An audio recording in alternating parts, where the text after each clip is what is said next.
Every one of us at some point feels like life is spinning out of control, whether it's a lost job, a broken relationship, or just the chaotic pace of daily routines. These moments can leave us feeling helpless and overwhelmed. But what if I told you there's a way to not just survive these challenges, but to thrive amidst them? Today, we're going to dive deep into the wisdom of Seneca, an ancient philosopher who mastered the art of maintaining peace in a tumultuous world. His teachings on Stoicism aren't just philosophical musings. They are practical strategies that have powered leaders, thinkers, and individuals through the ages and can empower us today. By the end of this video, you'll have a toolkit of Stoic principles to help you cultivate mental toughness and reclaim control over your emotions and reactions. No matter what life throws your way, stick with me, and let's explore how these ancient secrets can be applied to modern life for a calmer, more centered existence. If you appreciate what we're doing here and want to support the channel, a simple free favor I'll ask from you is to hit the subscribe button. It helps us keep bringing content like this to you. Also, I encourage you not to skip any part of the video. If you're here, you're not like the majority. You're someone who sees the value in diving deep. So consider yourself an exception. Seneca's wisdom to be everywhere is to be nowhere captures a crucial principle that is often overlooked in our modern rush to do more and be more. The idea of focusing on one activity at a time is central to Stoic philosophy and can transform how we approach our daily tasks in a world that celebrates the myth of multitasking. We need to pause and reconsider the effectiveness of this approach. When we try to multitask, we're spreading our attention thin, which can lead to increased mistakes and decreased quality of work. Marcus Aurelius, another revered Stoic philosopher, echoed this sentiment when he advised, "Concentrate every minute like a Roman, like a man on doing what's in front of you, with precise and genuine seriousness, tenderly, willingly, with justice, and on freeing yourself from all other distractions." This focus is not just about improving productivity, it's about cultivating a quality of mind that values depth over breadth. Focusing on one activity at a time allows us to immerse ourselves fully in the task at hand. Whether it's a professional assignment, a personal project, or a meaningful conversation. This kind of deep work fosters a greater sense of accomplishment and satisfaction. Plato might argue that this singular focus helps us access a higher form of beauty and truth in our work, as it allows us to give our best effort and to create something that resonates with the ideals of goodness and excellence. Moreover, the psychological benefits of focusing on one task at a time are significant. It reduces the cognitive load on our brains, minimizing stress and enhancing our decision-making capabilities. Aristotle, who valued the development of virtues through habitual right action, would likely support this practice as a way to develop the virtue of temperance or self-control, helping us regulate our desire for distraction and immediate gratification in practicing this focused approach. We not only follow the footsteps of Stoic philosophers, but also align with the teachings of modern psychology, which suggests that our brains are not wired to handle multiple complex tasks. Simultaneously, the quality of our work and our life improves when we give our full attention to one thing at a time. Socrates' method of deep inquiry and dialogue, focusing intensely on one subject to the exclusion of all else, exemplifies how powerful this method can be. Embracing this Stoic principle doesn't just make us more productive, it makes us more thoughtful, peaceful and balanced individuals. It is a rejection of the chaos of modern multitasking and an embrace of a more deliberate and purposeful mode of being. As we practice this, we might find that not only do our results improve, but so does our overall well-being. Seneca's insight, "All the greatest torments are the result of an undisciplined mind," reveals a profound truth about human nature.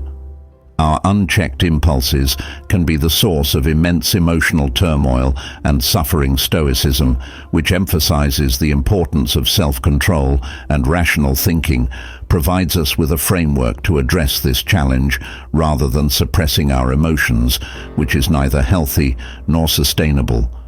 Stoicism teaches us to understand and manage them. The process of managing our impulses begins with self-awareness. Epictetus, another Stoic philosopher, famously said, "No man is free who is not master of himself." This statement highlights the necessity of self-mastery in achieving true freedom and happiness.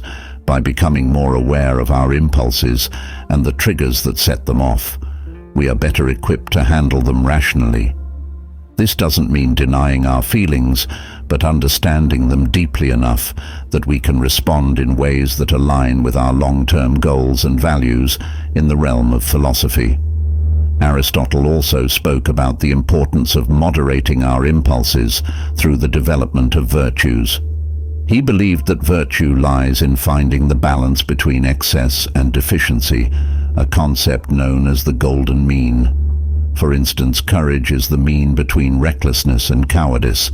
Applying this to impulse control, we seek to find a balance between spontaneous reactions and complete inaction, aiming for thoughtful, deliberate responses that reflect our best selves.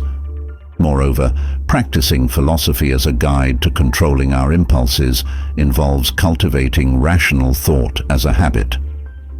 Marcus Aurelius in his meditations often reflected on the importance of aligning thoughts with rational and virtuous principles. He wrote, "You have power over your mind, not outside events. Realize this, and you will find strength."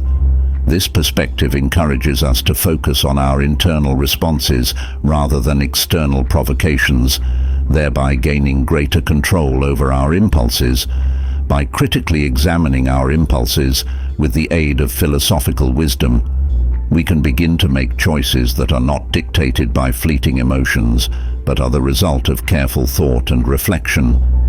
This practice not only strengthens our mental fortitude, but also helps us live more harmoniously with our values.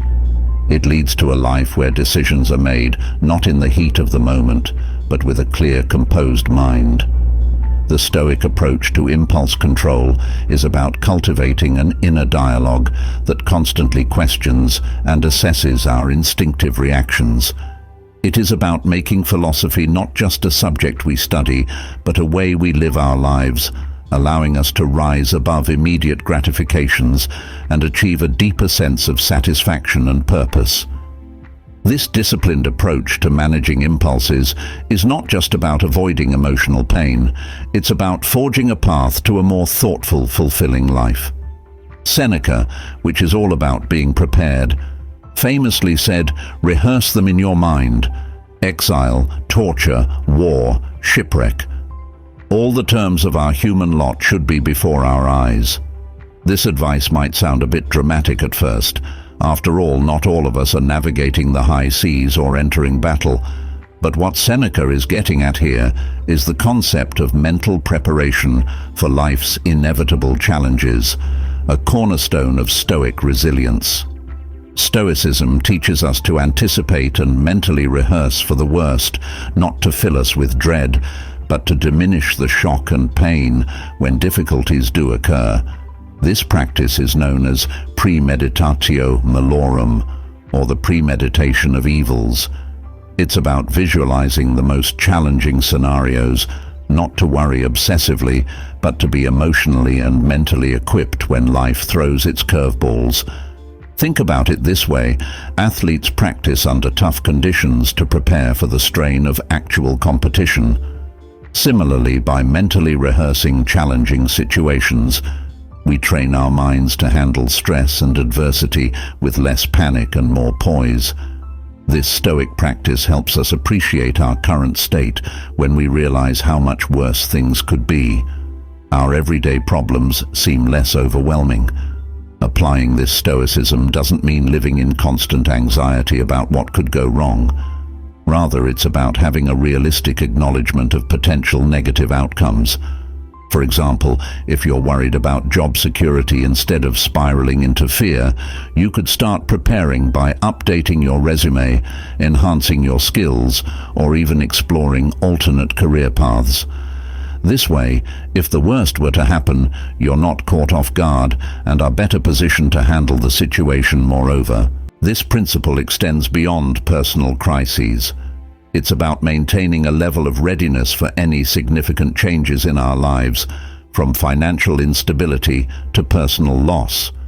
By staying prepared, we not only shield ourselves from the initial shock, but also quicken our recovery and adjustment periods.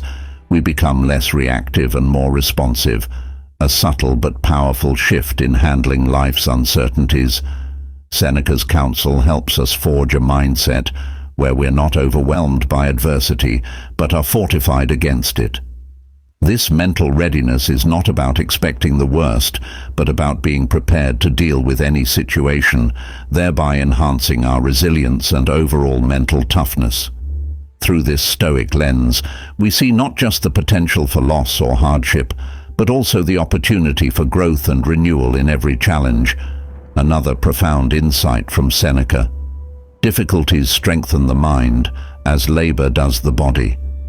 This idea is at the heart of Stoicism and speaks to a practice that can seem counterintuitive at first, voluntarily embracing hardships. It's about deliberately choosing to experience discomfort, not as a form of punishment, but as a way to fortify our mental resilience and expand our capacity to handle life's inevitable challenges. Think about what it means to voluntarily embrace hardships. It's like an athlete who trains under harsh conditions to prepare for a competition. The athlete understands that by pushing the limits in a controlled environment, they're better prepared for the stresses of the actual event. Similarly, by choosing to face difficulties head-on, whether that's taking on a challenging project at work, speaking up in public, or even opting to live more simply, we enhance our mental toughness and adaptability. Seneca's approach teaches us that when we step out of our comfort zones on purpose, we're not just testing our limits, we're expanding them. For example, if you dread public speaking regularly, putting yourself in situations where you must speak in front of others can transform your fear into a skill over time. What once felt insurmountable becomes manageable and eventually comfortable. This Stoic practice is not about seeking out suffering for its own sake, but about recognizing that growth often comes from discomfort. Embracing voluntary hardships also means resetting our comfort thresholds in a world that often prioritizes comfort and ease. Choosing the harder path can seem radical, but Stoicism invites us to rethink what true comfort is. Is it merely the absence of discomfort, or is it the presence of inner strength and peace that comes from knowing we can handle whatever comes our way? By integrating this Stoic principle into our lives, we also learn to appreciate our current circumstances more when we know we can endure less. We can enjoy the simple pleasures of life with greater contentment. It's about building a life not on the avoidance of hardship, but on the foundation of resilience. This doesn't mean we seek out suffering, but when hardship does come, we view it as an opportunity to practice our Stoic skills. In embracing voluntary hardships, we also foster a deep sense of self-efficacy. We prove to ourselves that we are capable of overcoming obstacles, which in turn builds self-confidence. Each challenge we face and overcome is a reminder that we are stronger than we might have believed. So let's take a page from Seneca's book and challenge ourselves to step into the arena of voluntary hardship. It's there that we'll find not just challenges, but the keys to a more resilient and fulfilling life. Seneca wisely pointed out, we suffer more often in imagination than in reality. This statement is a stark reminder that our interpretation of events, not the events themselves, often causes our greatest suffering. It's easy to fall into the trap of believing that we are victims of our circumstances, which can lead to a mindset that everything happens to us rather than for us or with us. Stoicism teaches us the importance of perception. How we choose to see and interpret life's challenges significantly impacts our experience of them. If we view ourselves as passive victims, we surrender our agency and power. However, if we view challenges as opportunities to grow and learn, we maintain control over our responses and are more likely to approach life proactively. Consider a common scenario. Perhaps you didn't get a promotion at work, and your initial reaction is to feel sidelined or discriminated against. While these feelings are valid, Stoicism invites us to examine our reactions critically. Are we perhaps viewing the situation only through a lens of loss and unfairness? What if instead we saw this as an opportunity to seek feedback, improve our skills, or even reassess our career path to find a better fit for our aspirations? Avoiding self-victimization doesn't mean ignoring the injustices or difficulties we face. Rather, it means shifting our focus from what happens to us to how we respond to what happens. This shift is powerful. It moves us from a place of passive reaction to active participation in our lives. We stop asking, "Why is this happening to me?"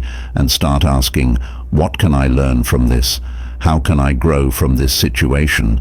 Stoicism equips us with the tools to detach from our initial emotional responses and see the bigger picture. It's about understanding that while we can't always control external events, we can control our perceptions and reactions. This mental shift is freeing and empowering. It allows us to live with a sense of purpose and resilience, making us better equipped to handle future challenges. Moreover, practicing this Stoic principle enriches our interactions with others. By refusing to cast ourselves as the perpetual victims, we foster healthier relationships characterized by mutual respect and understanding. Rather than blame and resentment, we become more compassionate as we recognize that just as we are responsible for our happiness, so are others for theirs. In embracing the Stoic way, we liberate ourselves from the chains of self-victimization. We take charge of our narrative, acknowledging that we are the architects of our reality. This empowerment is the essence of Stoicism and the key to a fulfilling and proactive life. So let's choose to rise above victimhood, not by denying our pain, but by reframing our stories with strength, wisdom, and resilience. Seneca's advice to retire into yourself as much as possible emphasizes the value of solitude in Stoic philosophy. This guidance is not an encouragement towards isolation, but rather an invitation to engage in deep self-reflection and introspection in our fast-paced, interconnected world. The noise of everyday life can drown out our inner voice and hinder our ability to reflect on our personal growth and values. Stoicism teaches us that true solitude is a state of rich self-awareness and not merely a physical state of being alone. The benefits of spending time in solitude are profound and have been echoed by philosophers throughout history. Marcus Aurelius, another Stoic philosopher, often wrote about the importance of introspection in his personal writings. He believed that understanding oneself is essential to living a life of virtue and purpose. He stated, "Nowhere can man find a quieter or more untroubled retreat than in his own soul." This highlights the idea that solitude provides a sanctuary where one can escape the demands of the external world and focus on internal development. Furthermore, the practice of solitude allows us to explore our thoughts and emotions without distraction. It gives us the space to process our experiences and to align our actions with our principles. By regularly engaging in this practice, we cultivate a deeper understanding of who we are and what we truly want from life. This alignment is crucial for living authentically and achieving personal fulfillment. Aristotle also touched on the importance of self-reflection for achieving eudaimonia, or flourishing. He believed that self-knowledge was essential for developing virtues and living in accordance with reason. In solitude, we can assess our lives critically and make adjustments that reflect our true values and aspirations. The Stoic practice of solitude also encourages us to develop resilience. Epic teachers emphasize the need for personal reflection to fortify the mind against adversity. He advised individuals to use solitude as a tool to strengthen their character and mental endurance, preparing them for the inevitable challenges of life. He posited it is in your power to withdraw yourself whenever you desire. Perfect tranquility within consists in the good ordering of the mind, the realm of your own. Moreover, spending time alone helps us appreciate our relationships and social interactions more fully. When we return from periods of solitude, we often find that we have more to offer others, whether it's greater empathy, patience, or clarity. This not only enriches our personal relationships, but also enhances our contributions to our communities. The Stoic practice of seeking solitude is not about escaping life, but about deepening our engagement with it. By retiring into ourselves, we gain the clarity needed to act more thoughtfully in the world. Seneca, Marcus Aurelius, and Epictetus all provide us with a roadmap for using solitude not as a retreat from life, but as a tool to live more fully and meaningfully. As we wrap up today's discussion, it's clear that the teachings of Stoicism aren't just abstract theories confined to ancient texts. They offer practical strategies that can be applied to our daily lives, empowering us to lead more thoughtful, resilient, and purposeful lives. Stoicism teaches us the value of focus, the power of self-control, the importance of preparedness, the strength found in embracing hardships, the liberation that comes from avoiding self-victimization, and the clarity that solitude can bring. Each of these principles challenges us to turn inward and refine our characters to confront our lives with both honesty and courage. Remember, Stoicism doesn't promise an easy life. Rather, it offers us the tools to deal with life's challenges more effectively. It encourages us to see every obstacle as an opportunity to practice virtue, and every hardship as a chance to test our resilience by applying these Stoic practices. We're not just surviving, we're thriving, cultivating a life of peace and fulfillment from within. In the spirit of Stoicism, let's continue to explore how we can apply these ancient wisdoms to navigate the complexities of modern life. Let's strive to be better than we were yesterday, to live with intention and virtue. If you're interested in continuing this journey, check out one of the videos on your screen. Now they're designed to help you dive deeper into the practical applications of Stoicism in everyday life. Thank you for spending your time with us here at Stoicism. We're grateful for your curiosity and your eagerness to grow alongside us. Remember, the path to wisdom is long and challenging, but every step you take is a step towards a more meaningful life. So keep walking bravely,